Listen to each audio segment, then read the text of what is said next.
Hello everyone, today I bring you a very interesting manhwa. I hope you like it, now let's go to the video. The story begins with a beautiful girl saying good morning to her boss, who is deeply engrossed in looking at his computer, attentively watching the hotel's stocks, which are increasing every moment. Soon, a young man approaches him, calling him Director Sun, and informs him that the executive has already arrived. He says to wait just a moment. Despite his successful life, there's an emptiness in the young man's expression. However, with a single image of his family, his joyful expression quickly takes over, giving him strength. He then heads to the executive's office.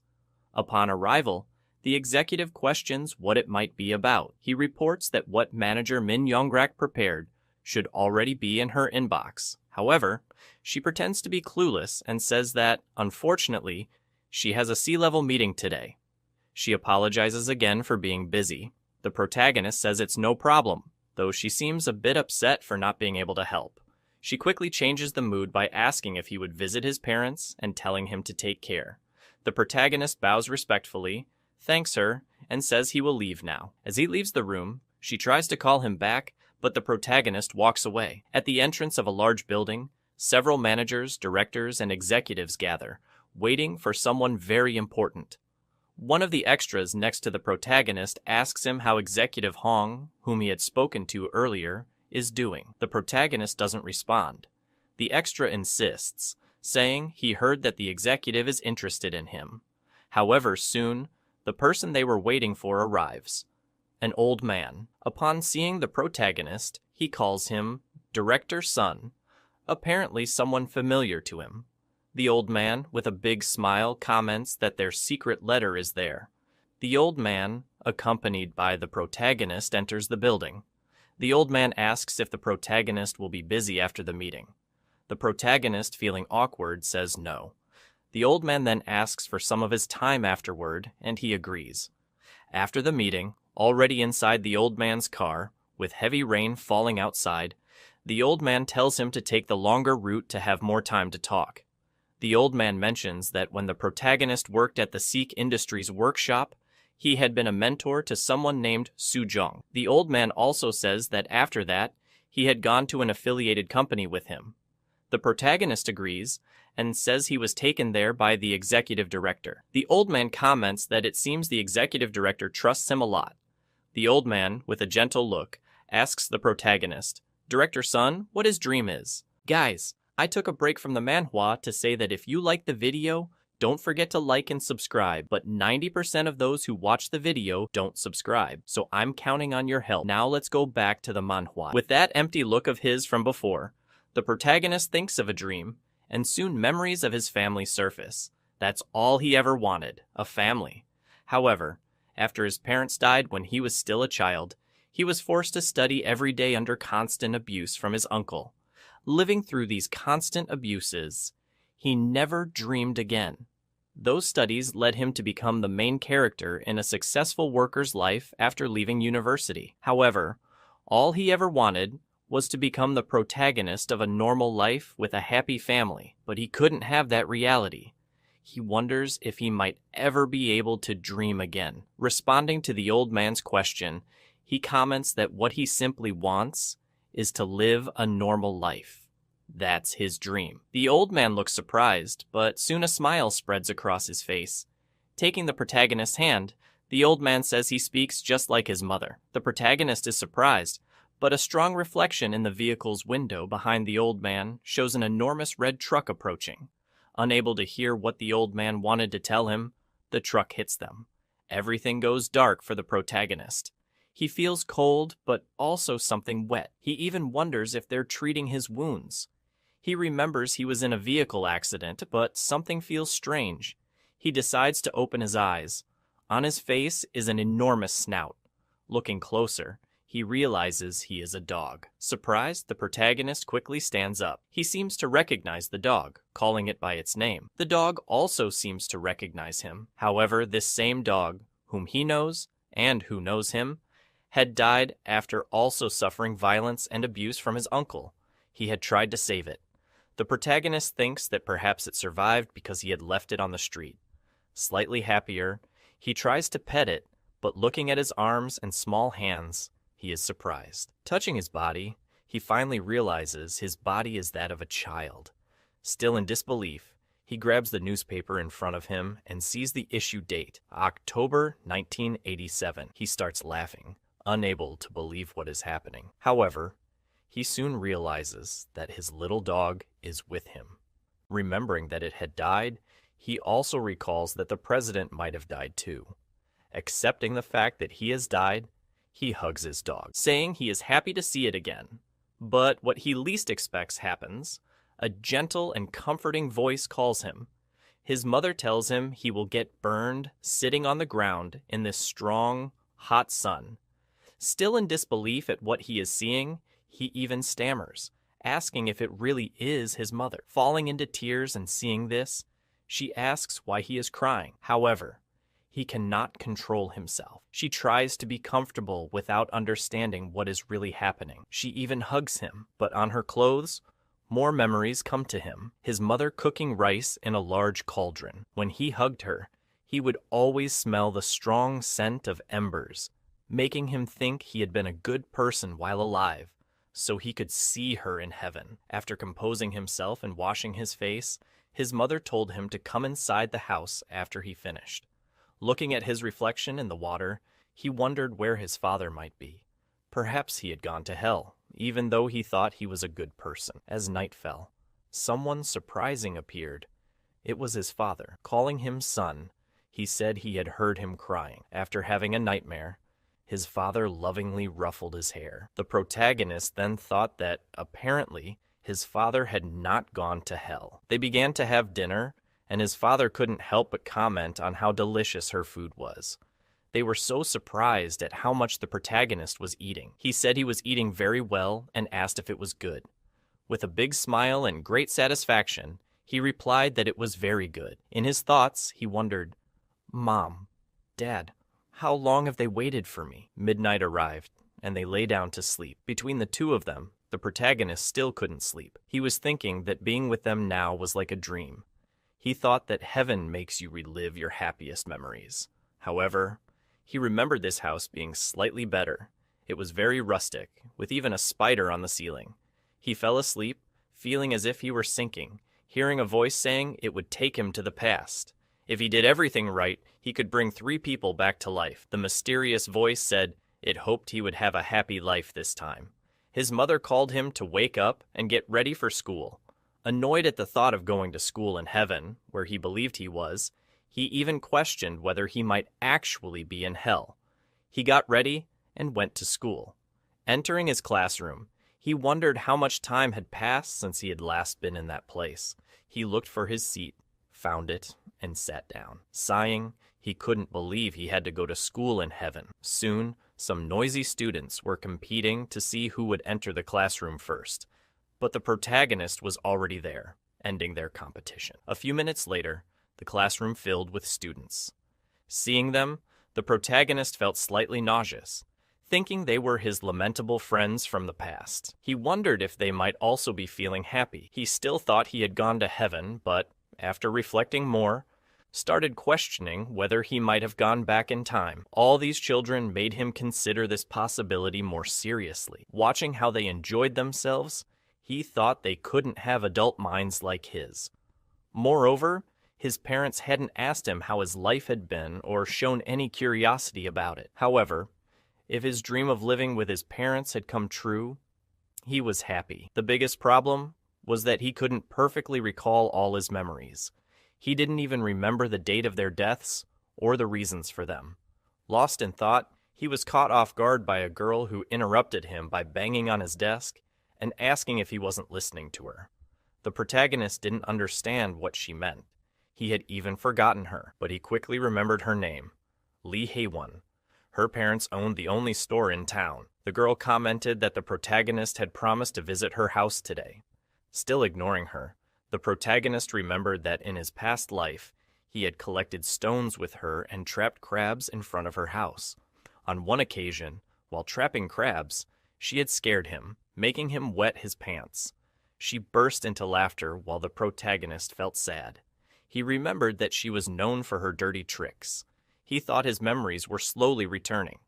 The protagonist considered refusing her invitation, but she grabbed his hand, reminding him he had promised to go to the beach with her. The protagonist, who had just remembered something, forcefully pulled his hand away, making her sad and calling him mean. At that moment, the teacher told the students to take their seats.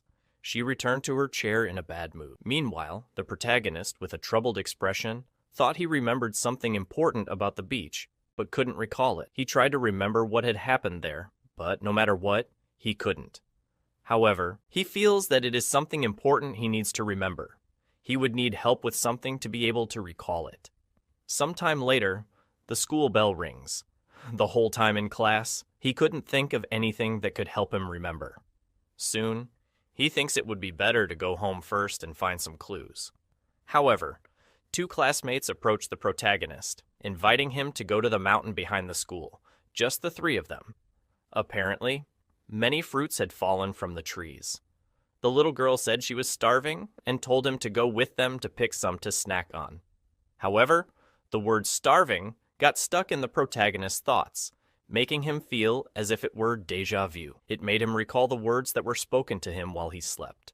Remembering that, he quickly got up from his seat and went straight to the classroom calendar, realizing that it was on this exact day, the 24th, the night his parents died. We see the protagonist's parents talking. His mother commented that the boy seemed strange. His father also said that their boy had suddenly matured overnight. Proudly, his mother commented that people say children grow up quickly. The father agreed. After adjusting some tools, they prepared. The protagonist's mother asked her husband if it was safe to go fishing for shellfish at low tide. The father commented, "Since the townsfolk kindly suggested we join them, let's give it a chance." Worried, the mother said it would have been nice to eat with Jin Hyuk before leaving. The father said he would have liked that too, but the equipment needed to be returned. Despite the protagonist acting mature, he was still a baby. Holding his wife's hand, he said it would be better to finish the task quickly and return to Jin, the protagonist. Soon, their friends from town interrupted the cute moment between them, urging them to hurry. We see the protagonist running back home as he remembers that his father and mother went to the sea and never returned. During this lunar phase, the rocky shores of this place are completely exposed, making it a dangerous area, causing many accidents. Although the percentage of victims is low because his parents were inexperienced, the chances increased. He ran desperately, his thoughts racing, even considering crying without stopping to prevent them from leaving. However, upon arriving at his house, he found it empty. They were already gone. A bit more nervous from not seeing them, he entered the house and found a note they had left, saying they went to gather shellfish with people from the town. Seeing the situation heading toward the inevitable, he refused to accept that he would lose his family again and go through the same events as before. While thinking of the worst, his dog's barking caught his attention, calming him down and making him think better about the situation. It gave him an idea. He quickly left his house running. He came across some older people also dressed as those who fish. The protagonist, seeing these two elders, remembered that his parents went on this fishing trip because of them, as they had invited them. These two felt tormented by the guilt of the protagonist's parents' deaths. At that moment, as a child, he thought about not holding a grudge against them for now. The rat-faced old man asked why a child was there in such darkness. The chubbier man commented that it seemed the boy must have come looking for his parents. The protagonist thought these two had done their best to try to find his parents. The protagonist asked them where his parents were. Looking at the sea, the chubby old man said he wasn't sure. They should be coming back by now, but he didn't know where they were.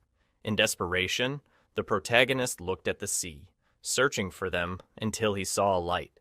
It was all he needed to set off running along the shore in search of his parents, leaving the elders surprised by his sudden reaction. The protagonist ran, shouting for them. They heard his voice, even in the darkness that enveloped the place. They couldn't even get a sense of direction, but hearing his voice gave them a chance to find a way out. However, despite his voice, they couldn't orient themselves.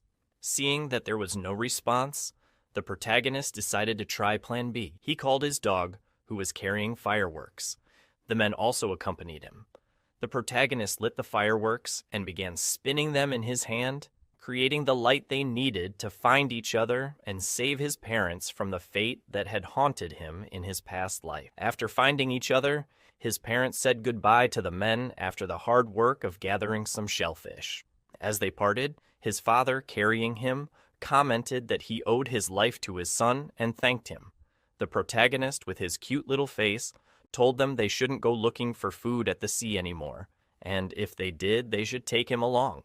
With a tearful voice, he told his father he could walk on his own, but his father denied his request, saying he had school the next day and couldn't get tired. They needed to get home so he could sleep and rest. His mother commented that he must indeed be tired. The protagonist denied being tired and said he didn't even feel sleepy. In his thoughts, he sighed, thinking they were treating him like a baby, though he was, in fact, a baby now. His father praised him, calling him a genius, and his mother agreed. The protagonist looked at them, relieved to have saved them, and soon sleep overtook him, making him fall asleep. Curious, his father asked the protagonist how he knew where to find them, but he didn't respond. His mother shushed him, saying the boy had fallen asleep. He felt content for having saved his parents with his own hands. He wondered if, now that they were alive, his future might change. He thought about living a normal life with his family. He petted his little dog, thanking him, because without him, he might have lost his mind. Grateful, he remembered the mysterious voice that said he could save up to 3 lives, including his parents. Perhaps Jangoon, his dog, was included. He gave a small biscuit to his dog, which he had gotten at school. However, the dog seemed a bit uncomfortable seeing the small round pieces of supposed food.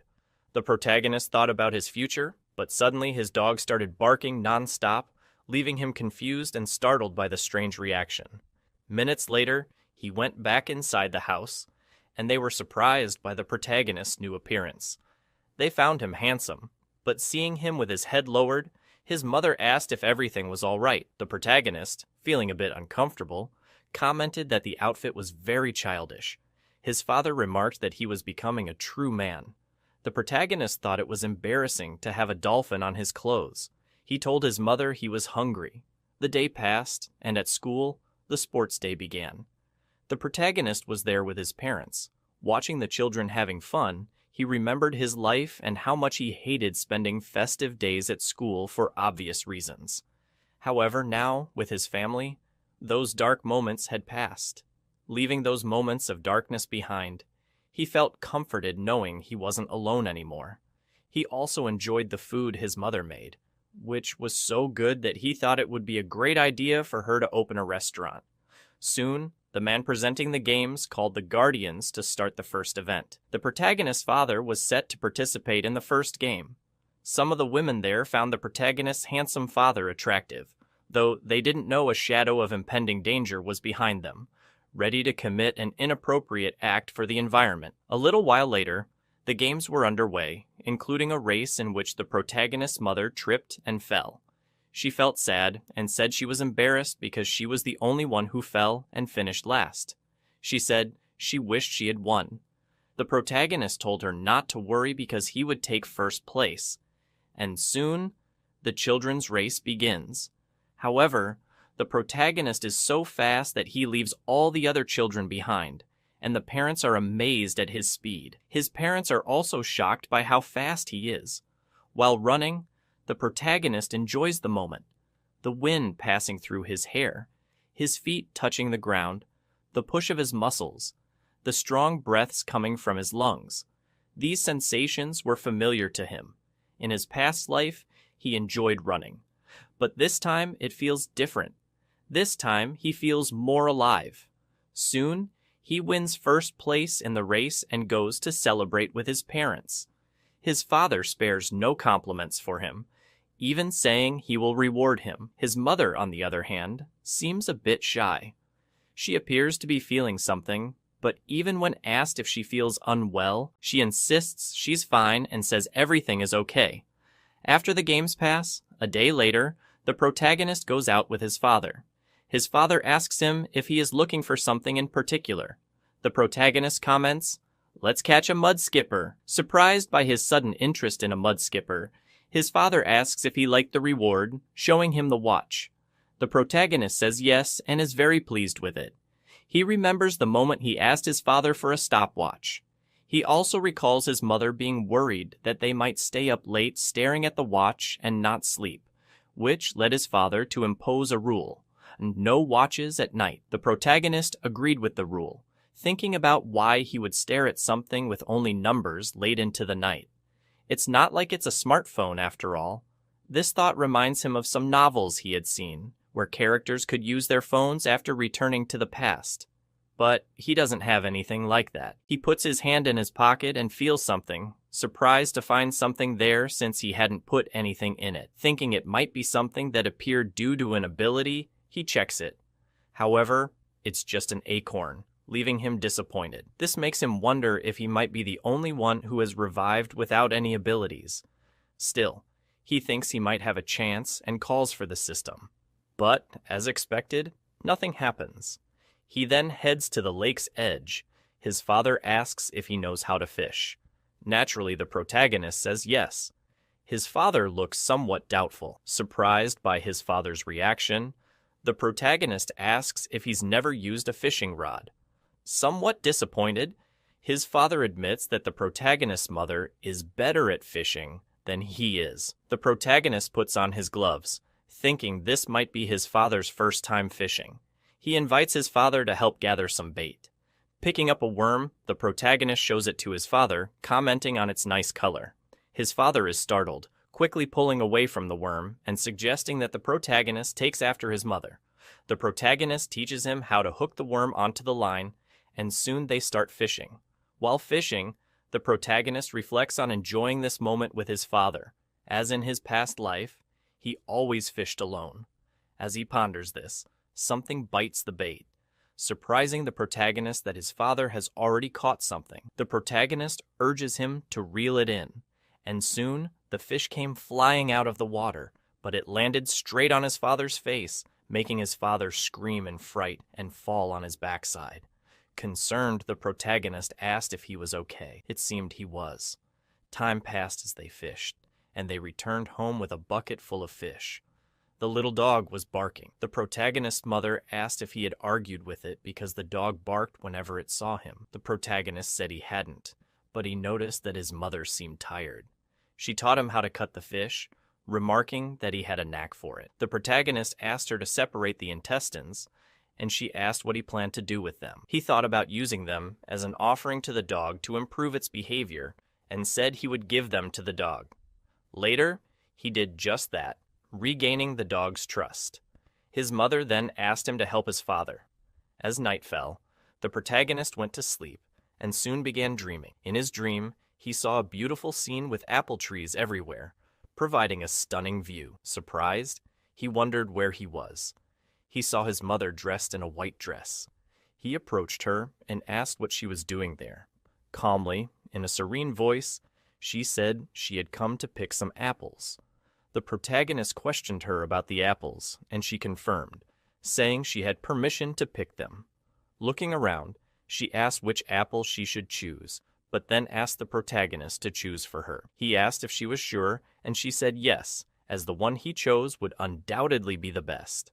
He looked around for an apple, and one stood out, a beautiful green apple. It caught his attention, and he picked it, offering it to his mother, who thanked him. Suddenly he woke up, saying, "Apple." At breakfast, the protagonist told his mother about his strange dream. He began recounting the dream to her, mentioning the green apple and how she wanted to eat apples because it was their season. His mother reacted atypically. The protagonist called out to her, but she was looking at the calendar. He looked too, thinking about how surprises always happen when you least expect them. After school, he returned home, surprised to find some guests.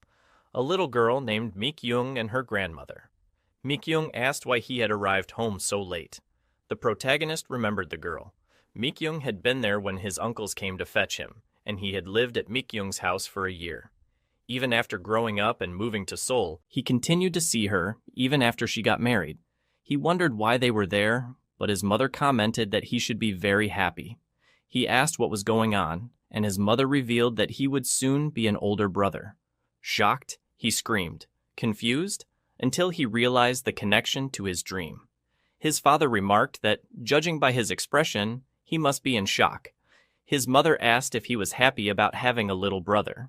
He said he was, and then remembered that the 3 lives mentioned by the mysterious voice referred to his little brother, who had been lost along with them, someone he never got to meet. Now he felt relieved. His grandmother and mother talked about his dream. His mother mentioned that children often sense when their mothers are pregnant. The little girl asked if he really had the dream, and curious, asked what it was about. The protagonist said, "apple," making the girl reflect on what an apple might signify. His mother said the baby would be born next summer. The grandmother asked if she would give birth at home again. The protagonist, curious, asked his mother if she had also given birth to him at home. His mother said that when he was born, his grandmother had helped her. Feeling proud, Mikyung commented that many people in the town owed his grandmother. His grandmother reminisced about how, when he was born, his father had been shouting in panic. His mother added that despite his desperation and anxiety, she somehow managed to deliver him without any problems.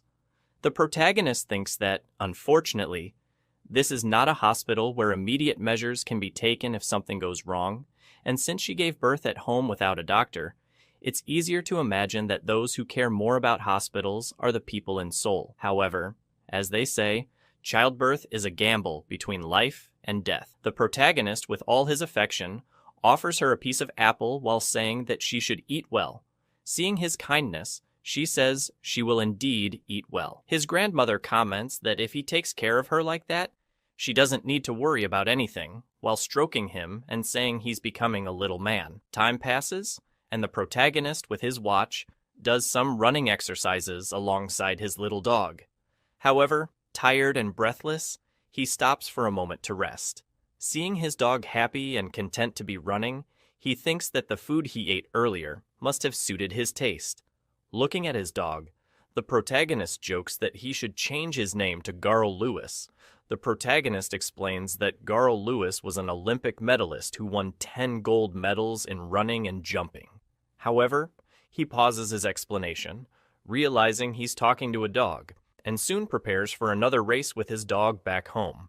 But his dog changes course, probably taking a shortcut. Minutes later, he arrives home completely exhausted, only to find his dog already there. The protagonist approaches her and asks if she's making chili paste in a Korean style. She says she's making it to cook with fish meat but is struggling to mix it. Seeing this, the protagonist thinks that his mother, who is pregnant, should be resting. He decides to help by carrying the jars and washing them. However, because the jar is large, his small arms can't reach the bottom, so he keeps trying harder and harder until he falls into the jar, ending up upside down. His mother, in despair, runs to grab him, finding only his little legs sticking out. She pulls him out, but as he is lifted, he has a vision of the goddess Thetis. However, the protagonist feels embarrassed for being small and falling into the jar. Night falls with a tense atmosphere. Some men are waiting for his father. One of them comments that, as this was originally Jin's father's work, everything must be done. They ask to see the items they purchased. Some time passes after these events, and his mother tells him about his new little brother. We see the protagonist running again. It's a harsh winter, and the fields are covered with snow. However, the protagonist runs along the road. An old man with a cart sees him running and asks where he's going. The protagonist, still running, says he's going to his father to ask why he's taking so long to return. The old man says it's fine, but advises him to be careful as the road is slippery. The protagonist has been taking advantage of the winter to strengthen his body. He stops at the bus stop to wait for his father. Soon, his father arrives by bus. They talk, and the protagonist mentions that after running, he came to wait for him. Soon, they'll return home together. His smiling father asks if he wants to see a present he bought. He then says he bought a jacket for him. The protagonist is surprised by the jacket, which is very beautiful. His father then says they should head home, as his mother must be waiting. After putting on the jacket, they start walking back home. His father comments that he's growing up very quickly and happily mentions buying clothes for him. Next time, he says, he'll take him to the city to buy whatever he wants. The protagonist feels happy. His father asks how he will feel when he meets his little brother. The protagonist is surprised by this question. His father continues, commenting that sometimes children feel sad about having a younger sibling, as it means the love of their parents will be divided. However, the protagonist, with the answer already on the tip of his tongue, says he never thought about that. Instead, he always thinks about how he will take good care of his brother. With a big smile, he tells his father not to worry. He comments that his grandmother had said the baby could be a girl. His father replies that if the grandmother said so, then he will be a good older brother. However, he also says that if it's still a boy, he and his mom will still love him. Hearing this makes him think of someone who always called him Oppa, the executive director. He stops to think for a moment and finds it a bit strange, but he quickly changes the subject and asks his father why he is leaving the house every night. His father, seeming caught off guard, stammers and explains that he is taking care of some matters for the city's New Year, then asks if he wants to go with him tomorrow to cut some trees for Christmas. The protagonist asks why cut trees when they could buy one at Mikyung's house. A cut tree will die. His father leaves the topic for tomorrow. The next morning, they go to Mikyung's house and run into them. They greet each other. After greeting, the protagonist's father asks if he could request a pine tree. Mikyung's elderly father comments that they are family, and whatever he asks for, he will give. The protagonist, looking at Mikyung's father, thinks that he has always been this cheerful person, someone with a good heart. He was the first to extend a helping hand when the protagonist's parents moved to this city 9 years ago. The protagonist's father offers some business while saying he didn't want to ask for the tree for free, but requests that it be accepted without return. The elderly man agrees. A casual conversation follows between them, and Mikyung's father comments that they will choose the best and strongest tree. They go after the tree and start digging around it. Mikyung's father mentions that he was worried when they arrived in the city, a young man with a young pregnant wife, with nothing in hand. They start talking, reminiscing about the times they've spent together, while the children watch them happily chatting. However, for a brief moment, a suspicious conversation begins between the two. The protagonist calls Mikyung and asks if her father has been leaving a lot. She says she didn't know because she sleeps when it's late. The protagonist asks if her father doesn't say anything, like what she wants. She comments that it's not her father but her mom who asks. She says they told her to choose whichever tree she liked most from many options, but it was very difficult. The protagonist realizes they're scheming something. Mikyung asks if he knows how to go to Jeju Island and if it brings back any memories. The protagonist, unsure, asks what kind of memories. Mikyung says yes, in exchange for helping her with her holiday homework. The protagonist comments that she always asks for help with her schoolwork. Almost crying, she says that this time the homework is very hard. The protagonist feels a bit bothered but remembers that Mikyung's family has always helped them, and helping with a simple task will be easy. He asks what kind of help she needs. She starts listing a bunch of things, giving the protagonist a little headache. But in the end, he decides to help for his family and because he is a good man. Some time passes, and they have already managed to dig up the pine tree and plant it in the pot it fell into. His mother comments that it looks very nice. The protagonist agrees. He thinks that in the year ahead, they will live together as a family of 5. Days go by, and it's Christmas Day. He's watching TV with his mother, who's watching a Christmas soap opera. The protagonist thinks he's been binge-watching some series. He yawns, and his mother notices, telling him to go to sleep first. However, the protagonist doesn't want to go to sleep since his father hasn't come back yet. His mother looks anxiously at the clock.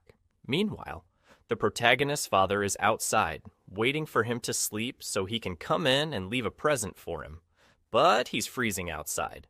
The protagonist had already noticed this and knew he was probably out there. So, he decides to follow the plan and go to sleep before he gets sick. He gets up to go to bed. His mother asks if he's really going to sleep, and he says yes, which makes her sigh in relief. He then pretends to be asleep. His parents enter his room, dressed as Santa Claus, and leave the present next to him. They hope he likes it. The protagonist's mother comments that other children asked for many presents, but the protagonist asked for almost nothing. They're proud of him for being such a well-mannered boy, and have high expectations for his future. Outside, we see the parents giving presents to their children while they sleep. We see the children at school having their snacks, the protagonist with his new bag that he got as a gift. Mikyung comments that the protagonist is the biggest in the class. Curious, his little friends ask what the formula is for him to grow so much, but the protagonist ignores them, kind of living in his distracted world. Soon, Mikyung, annoyed, shouts at him, calling for him while asking what's going on, why he is like this. The protagonist comments that she made him do her task diary and practice her reading skills. Mikyung asks what he is talking about and threatens him with a spoon. However, her other friend comments that Mikyung is right.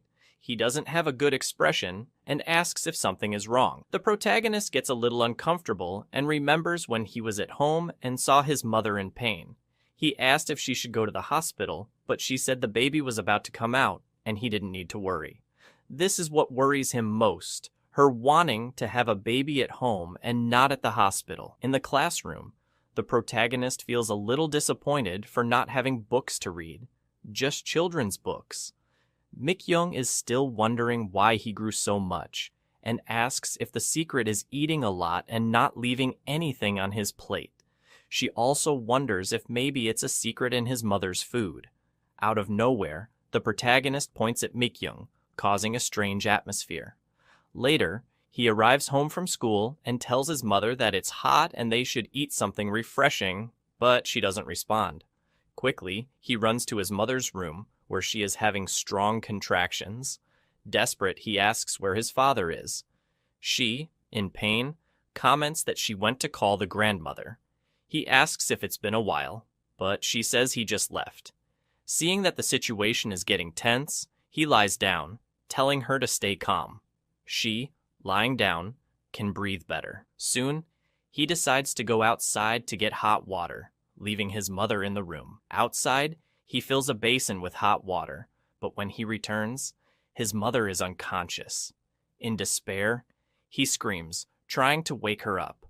We see his mother in a beautiful place with a lovely image of the moon. She feels no pain and confused. She wonders who brought her there. The water touching her feet is so relaxing that it makes her want to go further into it. But then she hears the protagonist's voice calling her, making the place turn into a forest. She leaves the water and follows the voice, calling for her beloved family, which makes her wake up again. We see their expressions of despair, but it soon turns into tears of joy because she has woken up. Then the grandmother shouts at him to leave the room immediately. Soon, they only hear the screams of a difficult birth, while outside, they are anxious, wondering if she will be okay. However, her father says she is strong, giving him more confidence and trusting even more in his mother. Minutes later, there is joy for the baby's birth and everything going well with them. Outside, the father thanks the grandmother for helping. The lady comments that Jin did everything she had taught him before, surprising the father. She explains that she had met Jin earlier, and he had asked what he should do when his mother was going to have the baby. Happily, she says she taught him, and by the time he arrived, he had everything he needed. Then she comments that he is a very intelligent boy. They go inside to see the baby. After hearing that from the grandmother, the father is even happier. He arrives and says that he did a good job. The mother asks if they've decided on the baby's name. The father comments that it will be Sun Yujin, a name thought of by their mothers. The protagonist likes the name given to his new little brother, while thinking that he wants him to grow well, because he will protect him. He will hold him firmly to stay strong in this world. I believe that people and crops have many similarities. There is the plague, and there is the incubation period of the plague. Can we skip the disinfectant this year? This year is not as hot as last year, so it should be fine, although I am more careful with the water temperature. He wonders if it's been 10 years, a man with a good heart. He said the rainy season was over and asked how the rice would grow with this heat. That year, it spread to other people's rice fields and almost ruined the entire harvest. Well, well, thanks to the firm defense of a certain handsome gentleman, no one knew who was to blame. Thanks to him, the village idiot who came from Seoul was saved. The protagonist's father, embarrassed because of the Seoul idiot, thanks him for saving his life. He tells him to stop talking and goes back to work. However, when they decide to work, the protagonist appears calling for his father while walking with a basket of raspberries. The protagonist asks if he came back from the rice fields.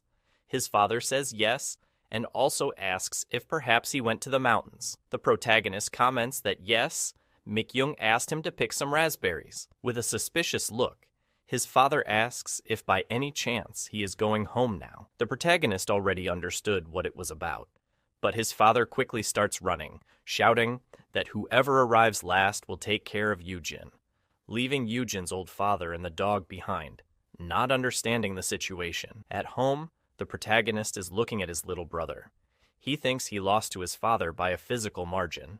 Even disappointed with his loss to his father, he likes to take care of his sister. While putting his hand on her little foot, he thinks her feet are very tiny. Later, he will ask mom and dad to stamp Yujin's feet. He wonders if he will need special ink. Happy, he tells his brother to grow up very healthy and not to worry about money. His brother will earn it for him.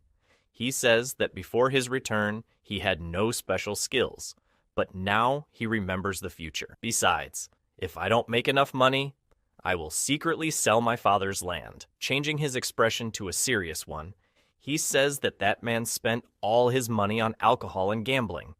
He has some memories of his uncle oppressing him, which makes him irritated.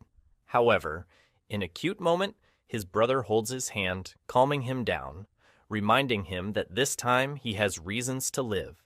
His parents, and also a brother he never had in his previous life. He also intends to reconnect with people from his past life, even with President Young. Thinking about Miss Hong, he thinks she should be about 5 years older than him now and probably lives in Seoul. He thinks it will be difficult to meet her unless he goes there. The Jaguar Group attracted her to a company from a young age to be the successor because of her intelligence. She was empowered with those cold eyes that didn't tremble for anything. A woman who only looked ahead. However, the woman he remembers was a human being, passionate, a genius person, and she also had a beautiful side. She had only one assistant, Sun Jin-hyuk, the protagonist. They admired each other. His parents shout, asking if he wants to eat some fruits. While he eats, he thinks that his relationships now only exist in his memories. He thinks that perhaps this was the price to pay for returning to the past and forging a new path. But he thinks he will see her again by some chance. At that moment, she will see that he is special. We see an extra, stylish, talking on an old-fashioned phone. The extra comments that he just asked him to find land for the company's training center. Apparently, there's a lot of good land on the West Coast. She comments that a training center by the sea is interesting and seems cool, but it would be more interesting to visit first. Soon, the extra says she is smart and tells them to go soon. She is shocked that it's now, but the extra, turning the key, says yes, now. Writing in his notebook, the protagonist comments that it's much easier to write in his diary. Last winter was very difficult, and he didn't think of anything to write in his diary. He remembers the scolding he got from the teacher, who suspected him of doing Mikyung's homework. However, he was writing her homework with his left hand, so how did he recognize it? Outside, noise, probably from a visitor. The protagonist immediately says he wasn't expecting a visitor, so he stays alert, wondering who arrived in a car. He even wonders if it might be his uncle, but upon seeing the vehicle's brand of high standard, he quickly dismisses the possibility of it being his uncle. Soon, the stylish extra from before gets out of the car and approaches the protagonist, asking if his father is home. Looking at the guy's face, the protagonist recognizes some vague similarities with old Hong. The protagonist is shocked to be the president, and because he would come to his house soon, he comments that he is in the rice field. The president then asks when he will return, and the protagonist says he is working, so he will return at sunset, and then there is a long way until he arrives. The lady from the vehicle gets out and praises the young man, saying that despite being quite young, he can converse very well, having a good dialect. Quickly, the protagonist recognizes Secretary Yu Sira, and when he least expected it, Hong Soo-jung also gets out of the vehicle because of the happy dog. The secretary says that his parents wouldn't leave a child at home, so probably the mother would be at home.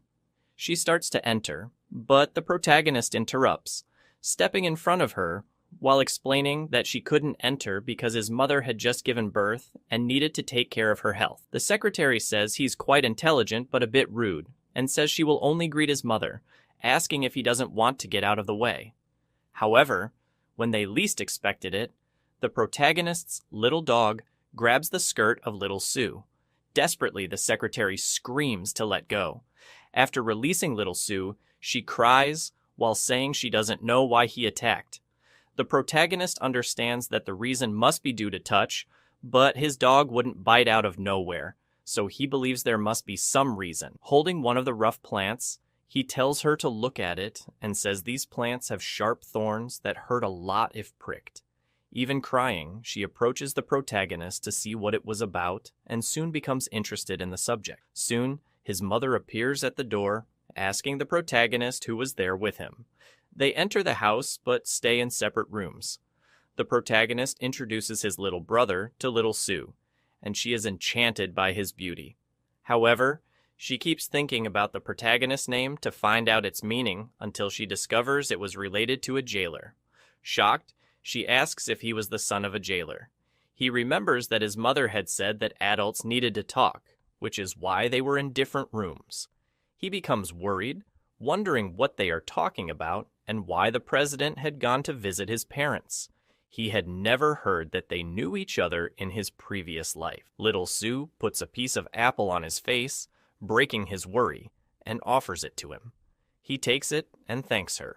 While seeing her cute side, he thinks he can't believe he is witnessing this because, in the not-so-distant future, hundreds of thousands of people will bow to her for her great competence. The protagonist's mother opens the door and asks how they're doing. The protagonist quickly asks if they finished talking. His mother says yes and tells him to guide these people to his father's workplace to talk because she, the mother, has to stay home and take care of Eugene. Soon, they hit the road to where his father is. While driving, the president says that he had said before that his name was Jin Hyuk and he is a good boy who takes care of his little brother. Curious, the protagonist asks if maybe he is there to see his father's land. The president says yes, because he is thinking of building an entertainment center for his company there. The protagonist quickly understands what it is about, but it is not in this area, so he wonders if maybe they originally planned to build in this eastern zone. The protagonist questions the president and asks why he came there if there is plenty of land elsewhere. The president says the land is cheaper. The protagonist says he understands, while thinking that seeing the president in the driver's seat is new to him, because whenever he came, he was sitting in the back seat. He remembers that day they must have had a big accident, and wonders if the president managed to survive. He also thinks he never got to hear what he had said. He wonders if it was maybe something about marrying Soo-John, but he doesn't know. Soon the protagonist guides them to the place, and upon arrival, the president gets out of the vehicle. However, the atmosphere is not so good, and the protagonist notices this. Soon, the two stare at each other, the protagonist's father and the president. The protagonist wonders what it was about. The president walks into the rice field, but keeps walking towards the protagonist's father. However, the tense atmosphere breaks the moment the president and the protagonist's father, happy to see him alive, have an emotional conversation. The protagonist is shocked by what he is witnessing and wonders what is happening. Night falls. They return to the protagonist's house. Casual conversations happen between them about the pleasant place they are living. The secretary says that the protagonist's father and she were like siblings when they were younger. Shocked, the protagonist's mother says he had mentioned there were people very dear to him, but she didn't expect they would come there. While the protagonist watches this casual conversation, he thinks he never imagined that the president and his father were best friends or like brothers. Or maybe he was no longer curious because only the villagers attended the funeral, and no one came to visit at his farewell. He thought his father had no relatives or acquaintances. The protagonist's father asks if he is building the center.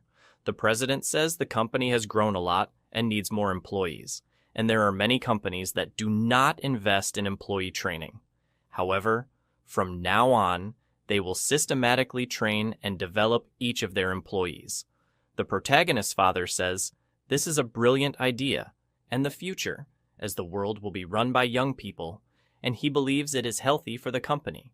The president says he insisted with his father-in-law that after studying abroad, he saw the world differently. By chance, His father says he hates things like succession. These words shock the protagonist because it is the first time he hears the word succession coming from his father's mouth. He notices that the little one is tired and asks if she will stop eating. She says she's full and falls asleep. The protagonist wonders if maybe she has turned into a cow that sleeps after eating. The protagonist's father says that, anyway, he will not sell the land. The president says he only wanted a third and would even pay more for it. The protagonist thinks that previously, the president's group center was on the other side of the city, and if the president came to visit this house and his previous life at this time of year, the house would be completely empty and the owner would be dead. Thus, he would not find anyone, making the land an excuse to see his father. The protagonist thinks his father should not sell, because in a few years, with the real estate boom, the East Coast will appreciate to more than $500,000 per square meter. During the negotiation, the protagonist comments that it's cheap, saying that what he means is that he couldn't buy expensive agricultural equipment. So they discuss getting government subsidies somehow. The president asks if he managed to buy the land with the agricultural team's money. The protagonist's father says 1 or 2 days of delay will not ruin the farm. He explains that the agricultural business is better than cultivating scarce things. Soon, his father gives a long explanation about the advantages his land brings him, until he explains that the most important thing is the ability to manufacture and sell well, the ability to read the market and to understand market needs. The protagonist remembers that the president had said this in his marketing strategy conference at the headquarters, making him realize they are friends with similar business mindsets. His father notices the food is running out and says he will get more. The president asks how old the protagonist is. The father responds. The president, laughing, says his daughter is only 5 years old and very mischievous. The protagonist says it's not what it seems. The president says that at the moment she's very sly, but today has been a bit rare. She is sleeping with him, and he has never seen that before. The president was about to ask if he wanted to marry her, but the protagonist cuts him off, saying no, while ruffling the protagonist's head, asking what his dream is, making him think. However, at that moment, his father returns, saying his son is smart and will be good at anything. The president says that the son of a genius would also be a genius. His father says his son will probably be smarter than him. This question from the president didn't catch him by surprise because it was the same question the president had asked in his previous life. As he falls asleep, he thinks about what his dream would be. Soon, the protagonist's mother arrives with the secretary. When they notice they are asleep, they carry them inside. His parents pick them up. The day dawns, and little Sue is whining a lot, crying that she wants to stay there. She throws a tantrum on the floor, screaming loudly, making her parents uncomfortable. The secretary comments that they need to go home, or it will get late, but she doesn't want to leave at all and wants to stay there. Until the protagonist approaches her and says she has to go to school anyway, and that he will see her when she is on vacation. She calms down, wipes her tears, and stays hugged with the protagonist. The protagonist's father and the president say goodbye with a large lunchbox. The protagonist's mother, also emotional, says she will miss them. They also say their goodbyes until they leave. His father asks the protagonist what he wants to be when he grows up. His father also says he wanted to know and tells his son that he has a lot of money and will surely support him in whatever he wants as long as he is alive. So he just needs to decide. The protagonist explains that he just wants to live a normal life. His father thinks he is choosing the hardest path.